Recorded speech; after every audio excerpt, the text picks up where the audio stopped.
Antonio sent us this video of their first corgi. Their corgi's playing with a friend in the grass, which is great because the pavement is so hot right now for a walk. Thank you, Antonio. Karen sent us this video of her first horse, also deciding to take a break in this heat. What a beautiful first pet. Thank you, Karen, for sending this in to us.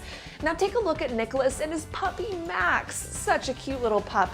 We sure love seeing pictures like this. What a great time to welcome a new furry friend into your home. And take a look at this little Princess Chloe. Hopefully she didn't do that digging. She looks like too much of an angel to make a mess. We also got other submissions to our first club. Vila sent us these pictures and said, I bought my first brand new car. Congratulations. And lots of people are baking right now. Aaron Shook sent me this picture and said, check out my first pie I made. Cherry cream cheese pie. Yummy.